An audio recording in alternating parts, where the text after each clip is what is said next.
The clock above the counter showed 9:42 p.m. when Laura Whitfield wiped down the last table. The diner was quiet now, the air thick with the smell of coffee and fried onions. She stacked the chairs, turned off the neon open sign and checked the register twice before locking it shut. It was a routine she had followed every night for years. Nothing about this one seemed different. Outside, the cold air carried the faint hum of passing cars on the highway. A light snow had started to fall, the kind that barely touched the ground before melting. Laura pulled her coat tighter, her breath forming small clouds as she walked toward her car parked at the far end of the lot. She waved to her co-worker, Janet Miller, who was finishing up inside.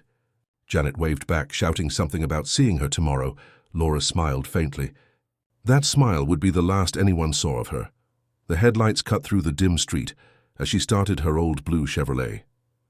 The radio came on mid-song, a soft country tune, as she pulled out onto the main road leading toward her small rented home on the edge of Glenwood Springs. It was an easy 15-minute drive, familiar and lonely. At 9:57 p.m., she passed the last gas station before the canyon road. The clerk inside would later remember the car, the flash of its headlights, and the driver who never looked his way. Minutes later, the car turned onto a narrow rural route, bordered by thick pine and open land. The snow was steady now, brushing the windshield like sand. The wipers moved rhythmically, keeping her view clear as she adjusted the heater dial. No one knows exactly what happened after that. At 10:21 p.m., a rancher driving home saw the same blue Chevrolet pulled slightly to the side of the road with its lights still on. He assumed it was a stalled vehicle and drove past, planning to call it in when he reached home. By the time deputies arrived nearly 30 minutes later, Laura Whitfield was gone. The car engine was still running. The driver's side door hung half open, the interior light glowing faintly against the snow. Laura's purse sat on the passenger seat, untouched, with her wallet and cash still inside. Her coat was missing. The ground nearby showed faint footprints leading toward the woods, then stopping abruptly where the snow had thickened. Deputy Mark Yates noted how quiet the scene felt. There were no tire tracks other than Laura's, no sign of struggle, no skid marks. The car keys remained in the ignition. He radioed the station. Possible missing person. Vehicle found occupied, engine running, no driver on site. Within an hour, a small team began to search the wooded area with flashlights. Their beams cut across the trees, bouncing off ice-crusted branches. They found nothing. By midnight, the temperature had dropped sharply. The sheriff ordered the search paused until dawn. The car was towed and impounded for examination. Officers dusted the door handle, steering wheel and gear shift for prints. None that were not Laura's were found. At 6 a.m., the search resumed. Volunteers joined the deputies, moving in tight lines along the roadside, calling her name. The wind drowned most of their voices. A pair of gloves was discovered 50 yards from the road, but they were old, weathered, likely discarded long before. By mid-morning, news of the disappearance had spread across Glenwood Springs. The local radio station broadcasted her description. 28 years old, brown hair, 5 feet 5 inches tall, last seen wearing a navy coat and gray scarf. The sheriff's department received 3 calls from people claiming to have seen someone walking near the river the night before, but none could confirm it was her. Investigators returned to the diner later that day. Janet Miller confirmed that Laura had seemed normal, maybe a little tired. The register balanced perfectly. Nothing unusual, no arguments, no strange customers that she remembered. Detective Raymond Holt arrived from the county office that afternoon to take charge of the case. He examined Laura's time card, checked her route home, and ordered immediate sweeps of all nearby properties. He noticed the small detail that stuck with him. The car's clock had stopped at 10:22 p.m., likely when the battery died hours after she vanished. As the day faded, the search widened. A helicopter scanned the riverbanks. Dogs followed the scent from the car to the edge of the woods, then lost it near the frozen waterline. That evening, the sheriff stood before local reporters and delivered the first official statement. "We are treating this as a missing person case. At this point, all possibilities remain open." The following night, the same rancher who had seen the car returned to the site. He told deputies he could not sleep, that something about that scene had stayed with him. He pointed out a faint trail near the river bend, almost hidden beneath the snow. Deputies followed it, marking each step until the trail veered sharply downhill toward a cluster of trees. At the end of that path, near a patch of broken brush, they found a single object lying half buried in ice. A silver locket. The engraving was faint, the letters worn from time but still visible, RC. The snow began to fall harder as the officers sealed off the area. The discovery changed the tone of the entire search. This was no longer a simple disappearance. Something else had happened in those woods. The investigation had only begun, but the silence around Laura Whitfield's last drive that night would soon stretch for decades. The locket was the first clue, and for 42 years, it would be the only one. Laura Whitfield was born in 1952 in the small town of Rifle, Colorado. She was the eldest of 2 daughters, known for her steady temperament and quiet strength.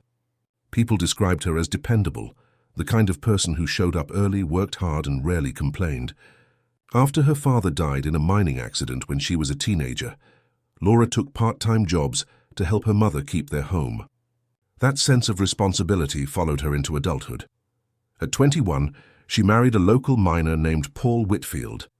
They lived in a modest house at the edge of town and dreamed of starting a family. But tragedy returned too soon.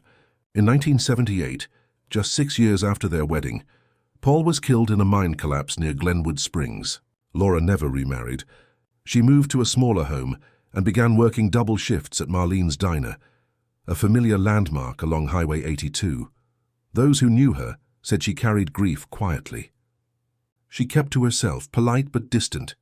She volunteered once a week at the library and spent most evenings at home with her sister, Martha, or reading on her porch. She did not drink or go out late, and her life revolved around simple routines. To many in Glenwood Springs, she seemed like a woman slowly rebuilding after loss. Detectives later learned that Laura's finances were stable. She had recently paid off her car and saved a modest amount in her bank account. She had no history of conflict, no known enemies, and no reason to vanish. Nothing in her life suggested danger. That made her disappearance even harder to understand. Her co-workers remembered the same details again and again. She finished her shift at 9:40 p.m., counted the register, and left as usual. She smiled, said goodnight, and drove away. There was no distress, no sign of fear. Everything pointed to a normal end to an ordinary day. Investigators interviewed her sister, Martha, who broke down when she described the night Laura failed to come home. Martha said she called the diner, then the sheriff's office, then hospitals. She drove the route herself at dawn, scanning the roadside for any sign of her sister's car. By the time deputies found the vehicle hours later, Martha was already standing behind the police tape, refusing to believe what she saw. The following week, the community held a candlelight vigil in front of the diner. The crowd was small but silent. A photograph of Laura, smiling faintly behind the counter, sat beneath a single burning candle. Her co-workers closed the diner for 2 days out of respect. In the first few days after her disappearance, detectives tried to piece together her final movements.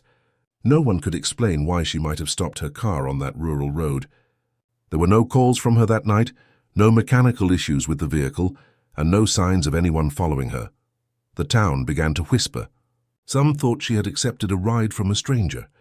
Others believed she might have known the person who approached her. Detectives avoided speculation. They needed facts, not theories. All they had was the car, the footprints, and that silver locket marked with the letters RC to them. It was not just a clue. It was the only thread connecting Laura's peaceful life to the violence that had taken her away. The search began before sunrise. The air was brittle, the ground frozen under a thin layer of snow.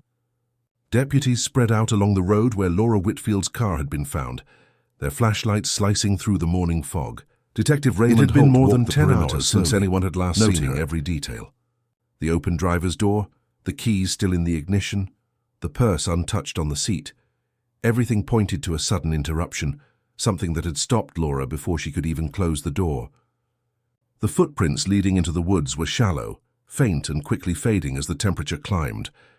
They appeared to belong to a single person, most likely Laura herself.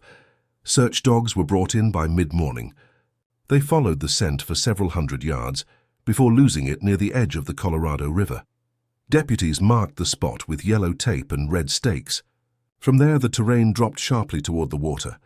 a rough mix of rocks, brush, and ice. It was dangerous ground, difficult even for trained teams to navigate. The sheriff's department expanded the search area. Local volunteers joined, combing through the woods, ditches, and riverbanks. Helicopters circled overhead, scanning the snow for any sign of clothing or movement. Every hour that passed felt heavier. At 11:42 a.m., one of the volunteers, a retired forest ranger named Frank Dillard, radioed in from half a mile downstream. He had found something partially buried near a fallen log, a piece of dark fabric sticking out from under the brush. Deputies converged on the site within minutes. They moved slowly, methodically, clearing away branches and snow. Beneath it lay a woman's body, curled slightly, her arms positioned close to her chest.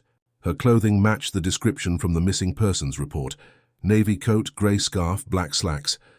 The scarf had come loose, tangled around her sleeve. Detective Holt stood beside the coroner as they examined the scene. There were visible bruises on the head and jawline, and a small cut near the temple.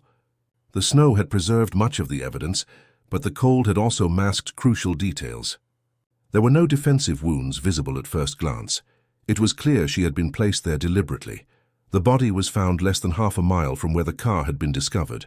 The autopsy later confirmed cause of death as blunt force trauma to the skull. No sign of sexual assault, no robbery, no personal motive visible. The killer had left her purse untouched, her jewelry still on, except for one missing item, the silver locket later found during the second search. Forensic technicians worked carefully to collect samples, fibers from the coat, traces of dirt under the nails, a single strand of hair caught in the scarf's threads. All of it was sealed, labeled, and sent to the state lab in Denver. In 1980, forensic testing was limited. DNA profiling did not yet exist, and fingerprint analysis relied on clear, visible prints. There were none.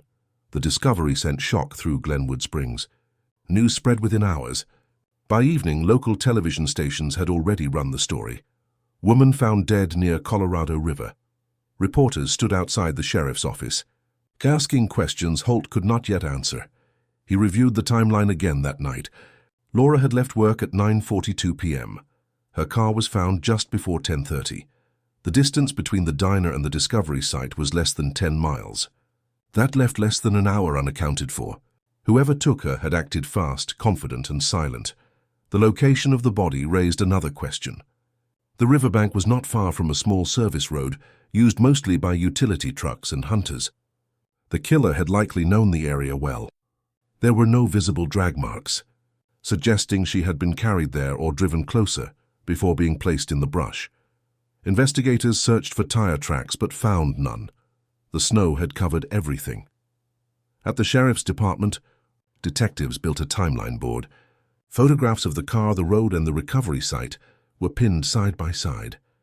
The locket found near the body was placed in an evidence bag, marked Key Item NASA 14. The engraving, RC, was photographed, magnified, and analyzed for any trace of DNA or fingerprints. None were found. Detective Holt made a note in his report that night. Locket appears out of place. Not worn by victim. Could belong to perpetrator or unknown third party. He could not have known then that this small object would become the center of the case, a silent witness to everything that had happened. The following day, the coroner released the official statement confirming Laura Whitfield's identity. Cause of death, blunt force trauma. Manner of death, homicide. The town held its breath. What began as a disappearance had now turned into a murder investigation. Detectives gathered the evidence, filed their reports, and prepared to question everyone who had seen Laura alive that night. Somewhere in that circle, among co-workers, friends, or strangers, was the person who had followed her into the cold. The locket remained on Holt's desk under a small evidence tag. Its engraved letters gleamed faintly under the fluorescent light. RC, he did not yet know who those initials belonged to. But he was certain of one thing. Whoever had dropped that locket had taken a life, and that person was still out there. Detective Raymond Holt began the formal investigation the morning after the discovery. The sheriff's office was crowded with reporters, volunteers, and townspeople demanding answers. The case had moved fast, less than 48 hours from disappearance to homicide. Now came the hard part, finding out who did it. Holt started with the obvious leads. He and Detective Ellen Price, his partner on the case, reviewed Laura Whitfield's final hours again and again. They drove her route from the diner to the point where her car was found. The stretch of road was quiet even during the day. No houses nearby, only open land and trees. There were no security cameras in 1980, no phones to trace, and no witnesses who had seen her stop. The first person interviewed was Dale Benson, a mechanic in his early 30s who had been seen talking to Laura at the diner a week before her death. He admitted he liked her, said they had coffee once but denied any involvement. His alibi checked out. He had been at a bar in Aspen that night with several witnesses confirming it. Next, detectives spoke with Janet Miller, Laura's co-worker. She repeated her statement. Laura had been cheerful, finishing her shift as usual. No phone calls, no strange customers. Holt noted Janet's nervousness, but found no inconsistencies in her story. By the third day, the investigation shifted to evidence. Forensic technicians examined Laura's car in detail. The driver's seat position matched her height. There were no signs of forced entry. The passenger seat, however, showed slight disturbance, as if someone had sat there briefly. Fibers were collected but produced no match in the state database. The locket remained the most intriguing clue. The initials RC offered a narrow path, but none of Laura's known friends or acquaintances matched those letters. Holt cross-referenced every male resident within 30 miles whose first or last name began with R or C. The list reached over 100 names. Each one was methodically checked and eliminated. Days turned into weeks. The sheriff's office released public appeals, asking anyone who had driven along County Road 12 on the night of December 14th to come forward. A few calls came in, but none added new information. The only person who reported seeing her car that night remained the rancher who first called it in. His statement was consistent. Lights on, engine running, no one in sight. Detective Price managed the growing case files while Holt focused on the forensics. He requested expanded testing on the clothing for any trace evidence, paint flakes, soil, or fibers. The state lab returned results that added little. No foreign fibers, no blood other than the victim's. Holt began to suspect the killer had planned carefully. The scene felt clean, too clean. Whoever had attacked Laura knew the area and took her at a moment when she was completely alone. He ordered background checks on all regular customers of the diner. Most were locals, truck drivers, and traveling salesmen who passed through weekly. One name stood out briefly: a traveling auto parts supplier named Richard Cole, who had visited the diner several times in November. He was polite, friendly, and left generous tips. No one reported anything unusual about him. Holt made a note but moved on. There was no reason yet to connect him to the murder. Weeks later, the first snowfall of January covered the roadside once again. Patrols still passed the spot where her car had been found, but no new evidence emerged. By February, the town's fear had settled into silence. The initial energy of the search faded. The diner reopened, though business was slower. People still spoke Laura's name, but mostly in quiet tones. For Detective Holt, the case became an obsession. Every report circled back to the same mystery. No witnesses, no physical evidence, no motive. The investigation had reached its first wall. The locket sat sealed in its evidence bag, unsolved, unexplained, and somewhere in Colorado, the person whose initials it carried remained untouched by suspicion. By the end of February, snow blanketed the town like a burial shroud. The streets of Renfield grew quieter with each passing week, as if the cold itself had frozen people's voices. The once bustling diner now closed before dark. Its flickering neon sign no longer a beacon for travelers, but a reminder of what had been lost. Inside the sheriff's office, the murder case sat in a thick brown folder on Detective Raymond Holt's desk. Each morning he opened it, hoping something new might surface. Each night he closed it again, heavier in his hands. The town had begun to whisper. Some said the killer was a drifter, long gone by now. Others were certain it was someone local, someone who smiled, nodded, and still walked freely among them. Fear crept into ordinary life.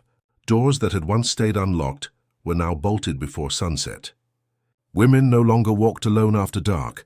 Even the church pews felt emptier. Father McKinnon, who had baptized Laura as a baby, spoke gently of unanswered sins and the weight of justice yet to come. His sermons drew tears and silence, but no peace. At the diner, Janet Miller continued to work. Though her hands trembled whenever a stranger entered, she'd begun to close the register early, locking the doors long before closing time. She missed Laura terribly.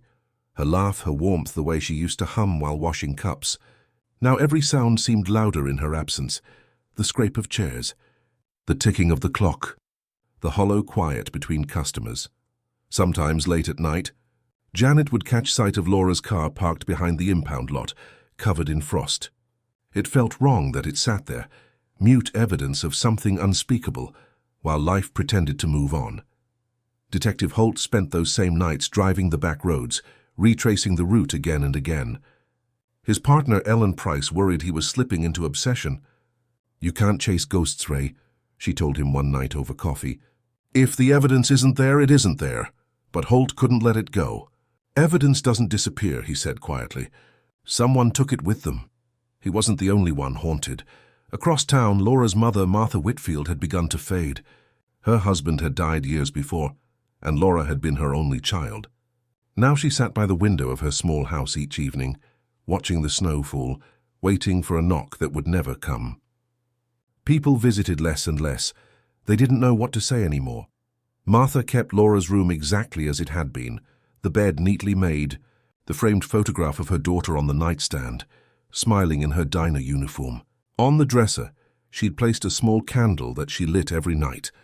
She prayed the flame would draw her daughter's spirit home. But one night in March, something strange happened. The sheriff's office received a call from a trucker named Earl McVeigh, who had been driving along County Road 12 near midnight. He reported seeing a woman standing on the shoulder, wearing a light dress despite the cold. When he slowed down, she turned toward him, then vanished into the darkness. Holt drove out immediately. Snow still covered the road, but there were fresh footprints, small, bare, and leading nowhere. They ended halfway down the slope, as if whoever had made them had simply disappeared. He stood there for a long time, his breath hanging in the frozen air. Logic told him the snow had drifted, that the prints were half illusions. But a part of him, the part that had begun to dream of Laura's face every night, wondered if the dead really could linger where justice had failed. Back in town, word of the apparition spread fast. Some dismissed it as gossip, others swore they believed it. Martha Whitfield heard the story too, and for the first time in weeks she smiled faintly. "She's not gone," she whispered to herself. "She's waiting." That night, Holt wrote his report and closed it without signing. He didn't believe in ghosts, not really, but he did believe in messages, and maybe this one, however it came, meant something was about to change. The call came just after dawn. Detective Raymond Holt was pouring his first cup of coffee when the dispatcher's voice came over the line. Calm but tense. A hunter had found something in the woods east of County Road 12. Holt was already out the door before the message finished. Snow still covered the ground, but it had begun to melt, leaving a thin layer of mud and ice. The forest smelled of wet pine and decay. Deputies marked a narrow trail that led to a shallow ravine. There, half buried under fallen branches, lay a woman's shoe. It was scuffed, but unmistakably the same kind that Laura Whitfield had been wearing the night she vanished. Nearby, the team found a torn piece of fabric tangled around a branch, pale blue, faded from the weather. Holt placed it carefully into an evidence bag, his gloves trembling slightly. For months the investigation had gone cold. Now the forest was finally giving up its secrets. The search widened. Officers moved methodically, their breath forming small clouds in the cold air. Forensics units combed through the site, uncovering traces of something that had once been human. Fragments of bone, strands of hair, small pieces of jewelry too corroded to shine. When the medical examiner arrived, she crouched beside the remains, her voice low and certain. Female, likely late 20s. Holt stood silent. He did not need confirmation. He already knew. Back in town, word spread quickly. The diner closed early, and people gathered in hushed clusters outside the sheriff's office. No one said Laura's name out loud, but every face showed the same quiet dread. Martha Whitfield was called in later that evening. Holt met her in his office, his expression heavy with something between duty and sorrow. He told her what they had found, not all the details, just enough. She listened without crying. "I always knew she was out there," she said softly. "I just did not know where." The forensic team worked through the night. DNA confirmation would take weeks, but the personal effects told their own story. Inside the shallow grave, wrapped in a thin plastic covering, they found Laura's gold necklace, the one she never took off. Holt sat at his desk, reviewing the photographs. Something about the way the scene was arranged bothered him. The body had not been dumped carelessly. The covering, the placement of the branches, it looked deliberate, almost ritualistic. He thought of the tire tracks found months earlier, leading away from the dirt road. They had belonged to an older pickup, one that had never been identified. The next morning he reopened every report, every witness statement. That was when he saw it, a small note in the margin of an early interview. A local mechanic, Frank Dillard, had once mentioned fixing an old Ford truck around the same time Laura disappeared. It belonged to a man who lived out near the ridge, Harlan Grover, a logger who often worked nights alone. Grover had never been questioned beyond a routine check. He had no record, no reason for suspicion, but Holt remembered his name now, written faintly in pencil. He drove out that same afternoon. Grover's property sat miles from town, surrounded by trees and silence. The man was outside splitting wood when Holt arrived. His eyes were sharp, his movements calm, too calm. When Holt mentioned Laura Whitfield, Grover's axe paused mid-swing, just for a moment. Then he nodded and said he remembered her from the diner. Good girl. Always polite. The conversation was brief, ordinary on the surface. But when Holt turned to leave, he noticed something leaning against the barn wall, a rusted Ford pickup half covered by a tarp. Back at the station, Holt ordered a warrant. The team returned that night. Beneath the tarp, they found what he had feared, the same make and tire pattern that matched the evidence from Laura's disappearance. Inside the truck bed, buried beneath old ropes and tools, they discovered traces of blood. The preliminary test came back positive. The next morning, as the sun rose over Glenwood Springs, the sheriff's office issued a statement. A suspect has been identified in connection with the disappearance and death of Laura Whitfield. But Holt did not feel relief. Something in Grover's expression, the calmness, the certainty, had unsettled him. He had seen guilt before. This felt different. As he looked over the forest once more, Holt realized this might not be the end of the case. It might only be the beginning of something darker. The interrogation room was small, windowless and silent, except for the faint hum of the fluorescent lights overhead. Harlan Grover sat across from Detective Raymond Holt, his hands resting flat on the metal table. His expression was 52, calm, broad-shouldered for a man accused with weathered skin and hands rough from years of labor. His eyes were pale gray, almost colorless. They gave nothing away. On the table between them lay the evidence photos, the abandoned car, the torn fabric, the gold necklace, the tire impressions. Each piece lined up like a trail of ghosts pointing toward the man in front of him. Holt began with the simplest question. When was the last time you saw Laura Whitfield? Grover leaned back in his chair, thinking carefully before he spoke. At the diner, maybe 2 or 3 days before she went missing. She brought me coffee, same as always. His voice was steady, his tone almost polite. Holt slid a photograph across the table, the rusted Ford pickup found under Grover's tarp. This vehicle matches the tire marks from the crime scene. You own it. Can you explain that? Grover glanced down, then back up, unflinching. That old truck? I have had it for years. Anyone could have borrowed it. I leave the keys in it sometimes. The whole town knows that. Holt did not respond. He simply watched. Silence, he had learned, could be louder than accusation. Minutes passed before Grover shifted in his seat. You really think I killed that girl? He asked, his voice low but steady. Holt leaned forward slightly. I think your truck was at the scene. I think your story about the night she disappeared has changed 3 times. And I think you know something you have not told anyone. For the first time, Grover looked uneasy. His fingers tapped against the metal surface, a slow, deliberate rhythm. You do not know what you are talking about, he said finally. You have no proof. Holt opened a folder and took out a single sheet. The preliminary forensic report. We found traces of blood in your truck bed, he said evenly. DNA testing confirms it matches Laura Whitfield. Grover's tapping stopped. He stared at the paper, his expression unreadable. Then he leaned forward, his voice dropping to a whisper. You are making a mistake. Holt waited. Grover's eyes flicked toward the mirror on the wall, knowing others were watching. "You think you found everything, but you do not understand what really happened," he said. Holt did not take the bait. He kept his tone measured. "Then explain it to me." Grover's mouth tightened. For a long time he said nothing. The silence pressed heavy between them until Holt began gathering his files. Only then did Grover speak again. "She came to my cabin that night," he said suddenly. "She wanted help. She was scared." Holt froze. "Scared of what?" Grover looked up, his gaze sharp. "Of someone following her. She said a man had been watching her after work. She did not tell me who. She just wanted a ride home." Holt studied him carefully. "You are saying you gave her a ride?" Grover nodded. "I dropped her near the old mill road. She said she would be fine from there. That is the last time I saw her." The confession was partial, deliberate, just enough to muddy the truth.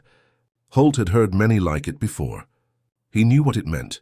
Grover was trying to control the story. The interview ended after 3 hours. Grover maintained his calm, even as officers escorted him back to holding. Outside the room, Holt met with the district attorney. The evidence was strong but circumstantial. The DNA linked to Laura's blood placed her in Grover's truck, but not necessarily in his hands. They needed more. That night, Holt returned to the evidence room. He stared at the photographs again, the torn fabric, the shoe, the way the scene had been arranged. Something about Grover's account did not fit. If Laura had been scared, why had she left her purse and car behind? Why walk into the dark? The next morning, Holt went through Laura's case file again. Hidden among the reports was a name that had been almost forgotten, a former co-worker who had left town shortly after the disappearance. The report said he had been questioned once and cleared. But the timing of his departure, just weeks after Laura vanished, seemed too convenient now. Holt closed the folder and made a decision. Before charging Harlan Grover, he would follow this lead quietly off the record, because something about Grover's calmness did not feel like guilt. It felt like fear. The DNA report arrived on a grey Monday morning. Detective Raymond Holt had been expecting confirmation, something solid to secure the case against Harlan Grover. Instead, what landed on his desk was a quiet explosion. The report began with a single line that changed everything. Partial secondary DNA profile recovered from blood sample does not match suspect Harlan Grover. Holt read it twice, then a third time. The words did not change. The blood in Grover's truck belonged to Laura Whitfield. That much was certain. But mixed with it was another DNA trace. Male, unknown, not Grover. He sat back, staring at the ceiling. Weeks of investigation had built a case around one man. A man who, until that morning, looked guilty beyond question. Now the evidence told a different story. By noon, the forensic lab called to clarify the results. The secondary DNA was not just a trace. It was significant enough to suggest direct physical contact. Someone else had been close to Laura at the time she was injured. Holt hung up the phone slowly. His instincts had been right. He reopened the files again, this time focusing on the forgotten co-worker, Dean Rourke, 31 years old in 1980. He had worked the night shift at the same diner as Laura, left town weeks after her disappearance, and had never returned. His record showed no major crimes, but there were small incidents, bar fights, a restraining order filed in 1978 by a woman in Denver. It was enough to draw attention now. Holt called the Bureau's regional office.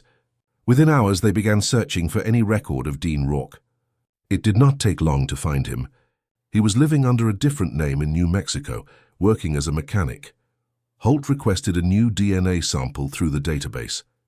2 days later, the results arrived, a perfect match to the unknown male DNA found with Laura's blood. Everything shifted at once. The press did not know yet, and Holt wanted to keep it that way. Grover was still in custody, but now as a person of interest, not a confirmed killer. The sheriff called it a developing situation. Holt called it what it was a mistake narrowly avoided. The next step was clear. A warrant for Dean Rourke's arrest was issued quietly. When agents approached his workshop in Santa Fe, Rourke did not resist. He seemed resigned, almost detached, as if the past had finally caught up and he had known it would. In the interrogation room, Holt sat across from him. The resemblance to his old personnel photo was faint, grayer hair, sunburned skin, hollow eyes. But the coldness was the same. "You worked with Laura Whitfield," Holt said. "You left town after she disappeared." Rourke nodded. "Yes. Why?" "I needed to leave," Rourke replied. "Things got complicated." Holt opened a file laying out the evidence. DNA match statements timeline. "Your DNA was found with her blood. You were there when she died." Rourke's eyes flickered. "You do not understand," he said softly. "It was not supposed to happen like that." Holt leaned forward. "Then tell me what happened." Rourke hesitated. Then, almost in a whisper, he began to speak. "She was scared. She told me someone had been following her. I offered to drive her home. But when we got to that dirt road, she said she wanted to meet the person, to end it. She got out, I waited. Then there was shouting. When I ran toward her, she was on the ground. There was blood. I panicked. I tried to help, but she was already gone." Holt watched him closely. "Who was she meeting?" Rourke shook his head. "I never saw him. Just headlights, then nothing." The confession was fragmented, half truth, half defense. But one thing was clear. Rourke had been there that night. Later that evening, Holt returned to the evidence board. He moved Rourke's photo next to Grover's. 2 men, 1 victim, 1 night, their paths crossing in silence. The forensic twist had blown open what once seemed simple. The district attorney ordered further testing on every item recovered from the burial site. Beneath layers of soil and time, another fragment of evidence surfaced. A fingerprint on the plastic sheet that had wrapped Laura's body. It did not match Rourke. It did not match Grover. It belonged to someone else entirely. Holt stood in the lab, staring at the print record under the fluorescent light. The technician's voice was hushed but firm. "Detective, this belongs to a former deputy. A man who worked here in Glenwood Springs in 1980. For a long moment, Holt said nothing. A chill ran through him, deeper than any he had felt before. This case, he realized, had not just been mishandled.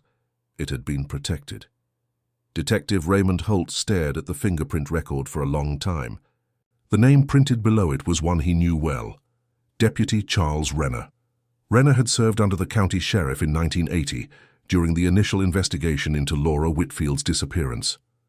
He had retired years ago quietly after a disciplinary review that never became public. At the time, Holt had barely noticed the name buried in the old reports. Now it felt like the missing piece that had been hiding in plain sight. The print was found on the plastic sheeting that had wrapped Laura's remains, a controlled material, the kind used only by law enforcement for evidence protection or transport. There was no legitimate reason it should have been near the lab to double-check before the analyst confirmed the result twice. There was no mistake. By afternoon, Holt drove out to Renner's home, a weathered cabin on the outskirts of Glenwood Springs. The man was in his late 70s now, his face drawn, his movements slow. He greeted Holt with a polite smile that did not reach his eyes. "You still working that old Whitfield case?" Renner asked, his voice gravely amused. Holt nodded. "We found new evidence." Renner's expression did not change. "That so?" Inside, the house smelled of dust and old wood. Faded photos lined the mantel. Renner in uniform, fishing with friends, standing beside patrol cars that looked older than memory. Holt noticed a photograph of the 1980 Sheriff's Department staff. Renner stood in the middle, hand resting on another man's shoulder, Sheriff Ed Connors, his superior at the time. Holt's pulse slowed. Connors had died in 1999, never questioned about the case again. He turned back to Renner. "You were assigned to the Whitfield investigation. You handled the car scene. You processed the evidence." Renner's smile faded. "That was 45 years ago, Detective. You think I remember every case I worked?" Holt placed a photograph of the plastic sheet on the table between them. "Your fingerprint was found on this. It was wrapped around Laura's body."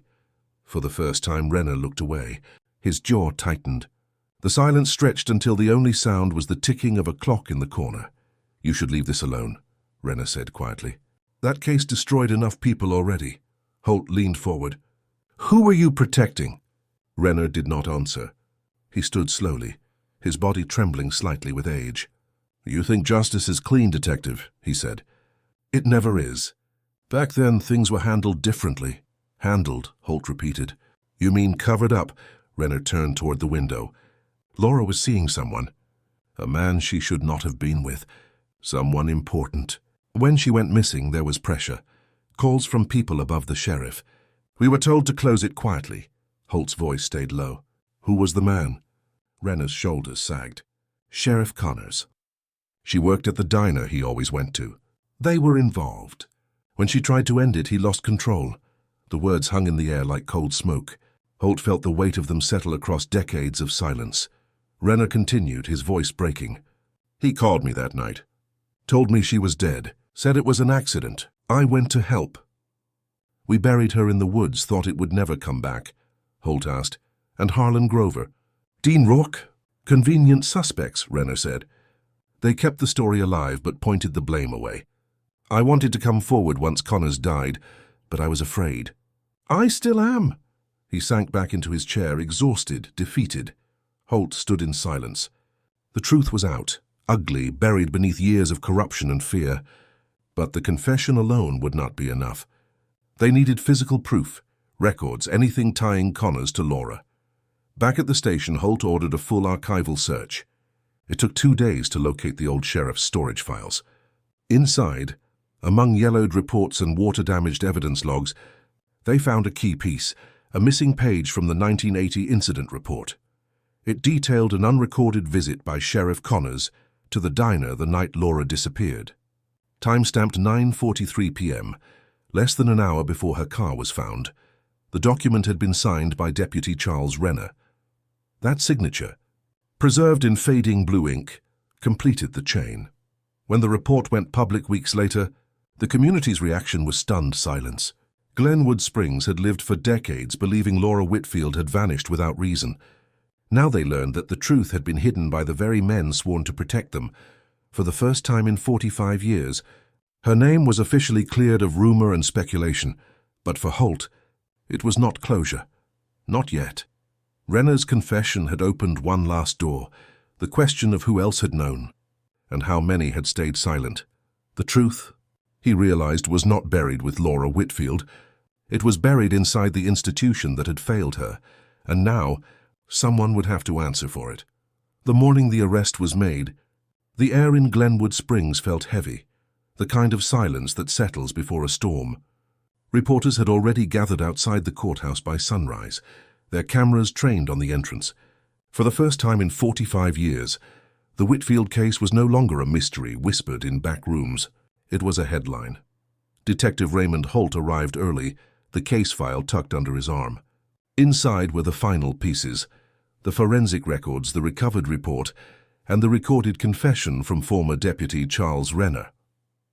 The district attorney had reviewed everything overnight and made the call. An arrest warrant would be issued for Renner on charges of accessory to murder, evidence tampering, and obstruction of justice. Renner did not resist when they came for him. He stood on his porch, coat buttoned neatly as if expecting them. When Holt stepped forward to read the charges, Renner nodded once, eyes distant. "I knew it would end like this," he said quietly. Holt did not reply. There was no satisfaction in this moment, only the grim duty of closing a wound that had festered for decades. At the station, Renner gave one last statement. He confirmed every detail, that Sheriff Ed Connors had killed Laura Whitfield in a confrontation that turned violent, that Renner had helped conceal the body, and that the department had silently buried the truth to protect its leader. The sheriff said no one would believe her, Renner said. He was right. No one ever did. Outside, news of the confession spread quickly. For many in Glenwood Springs, it shattered something deeper than faith in their police. It broke their belief in the stories they had grown up with. At the old diner where Laura had once worked, a handwritten sign appeared on the door. For Laura, gone but not forgotten. Someone left a single yellow rose beneath it. Later that week, Holt met with Martha Whitfield at her home. She was older now, frail, her hands trembling as she held the report. Holt told her the truth plainly, without dramatics. She listened quietly, her eyes filling but never breaking. "So it was them," she said softly. "All this time?" "Yes," Holt answered. "The sheriff. And Renner helped him." She nodded slowly. "I always said the wrong men paid the price." Holt placed a sealed envelope on the table, a certified copy of the official case closure report, stamped solved. "Your daughter's name will be cleared," he said. "The town will know what really happened. Martha smiled faintly. That is all I ever wanted. Renner's trial began 3 months later. Because of his age and deteriorating health, the proceedings were brief. He pleaded guilty to all charges and was sentenced to 15 years, though no one expected him to serve more than a few. In court he spoke only once. I have carried her ghost with me every day, he said. Now I can finally stop running. For Holt, the case marked both an ending and a beginning. The state launched an internal review of all investigations, conducted under Sheriff Connor's administration. Files long forgotten were reopened, and questions once buried in silence were asked again. In Glenwood Springs, the community gathered on a cold autumn afternoon for a small memorial at the edge of the woods where Laura had been found. Her name was carved into a simple stone plaque beside a creek. No speeches, no music, just quiet recognition that truth, though delayed, had finally found its way home. Holt stood at the back, hands in his coat pockets, watching as townspeople placed flowers near the memorial. Some of them had been children when Laura vanished. Others were new to the town, hearing her story for the first time. He thought of how easily history could be rewritten, how many lives could be shaped by silence. Justice, he realized, was not always about punishment. Sometimes it was about restoring truth to the places where lies had taken root. As the crowd began to leave, Holt lingered by the creek. The wind moved through the trees softly, carrying the scent of pine and earth. In that stillness he imagined Laura, a young woman driving home after a long shift, unaware that her name would one day echo through decades of waiting. He looked down at the plaque one last time.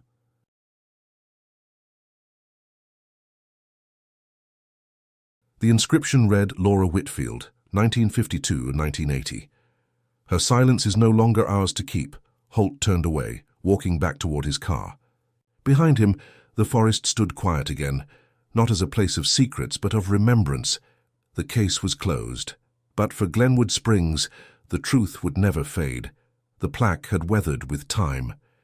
Moss had crept along the edges, and the engraved letters were softer now, but still clear enough to read, Laura Whitfield.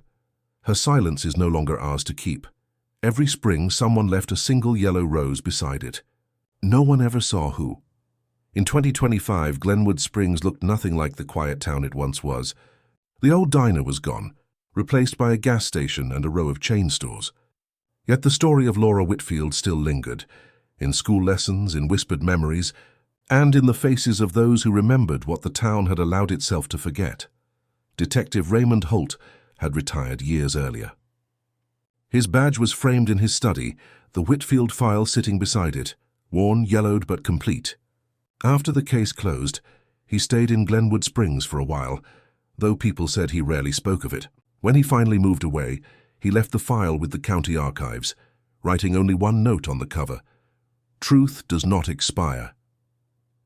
It was there that a young journalist named Erin Cole found it decades later. She had grown up in Glenwood, her parents among those who once believed the rumors that Laura had simply run away. Erin had heard the story all her life: the waitress who vanished, the car on the roadside, the unanswered questions. But it was only when she read Holt's files that she understood how deep the deception had gone. She spent months researching, interviewing, and piecing together the forgotten parts of the story. In her documentary, The Whitfield Case, Buried by the Badge, she told the truth in full: the corruption, the silence, and the decades of false comfort that had shielded the guilty. The documentary aired nationwide. For the first time, Glenwood Springs was not a dot on a map, but the center of a long-delayed reckoning. People who had once dismissed the case wrote letters of apology to Martha Whitfield's surviving relatives. Former deputies came forward, admitting they had heard rumors but never questioned them. The local police department issued an official statement acknowledging the failure of accountability that cost an innocent woman her life. For many, the broadcast reopened old wounds. For others, it finally allowed them to heal. A small memorial gathering was held that winter at the same creek where Laura had been found. Among those attending was Erin, carrying a framed photograph, the only known image of Laura smiling behind the diner counter, her hair tied back, her eyes bright with the ordinary hope of someone who believed tomorrow would come. Beside her stood a man in his 60s, quiet and watchful. It was the son of Charles Renner, the deputy who had confessed before his death. He had asked to attend privately. When Erin offered him the rose she had brought, he took it without a word and placed it beside the plaque. "Your father told the truth," she said softly. He nodded. Too late for her. But maybe not too late for the rest of us. The wind picked up then, scattering pine needles across the ground. Somewhere in the distance a train passed, its faint whistle echoing through the valley, a sound that had always been part of Glenwood's rhythm. Later, Erin would write in her closing narration, "In the end, truth did not come with sirens or headlines. It came quietly, through the persistence of those who refused to forget." Laura Whitfield was not a symbol. She was a woman who trusted the wrong man, in the wrong town at the wrong time.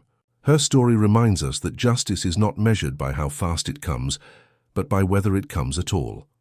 When the documentary ended, viewers across the country sat in silence. There were no dramatics, no sweeping conclusions, only the quiet image of the plaque by the creek, half covered in snow, the yellow rose still visible beneath the white. Weeks later, Glenwood Springs announced that the wooded area near the memorial would be renamed Whitfield Preserve, a place for reflection, open to the public year-round. No one knew who attended the opening ceremony. There were no speeches, no cameras. Only a few locals stood together, listening to the sound of the creek as it moved steadily through the valley, the same sound Laura might have heard on her last night alive. For them, the story was no longer about tragedy. It was about endurance, the quiet persistence of truth in a place that once buried it. And for the first time in 45 years, Glenwood Springs could finally breathe again.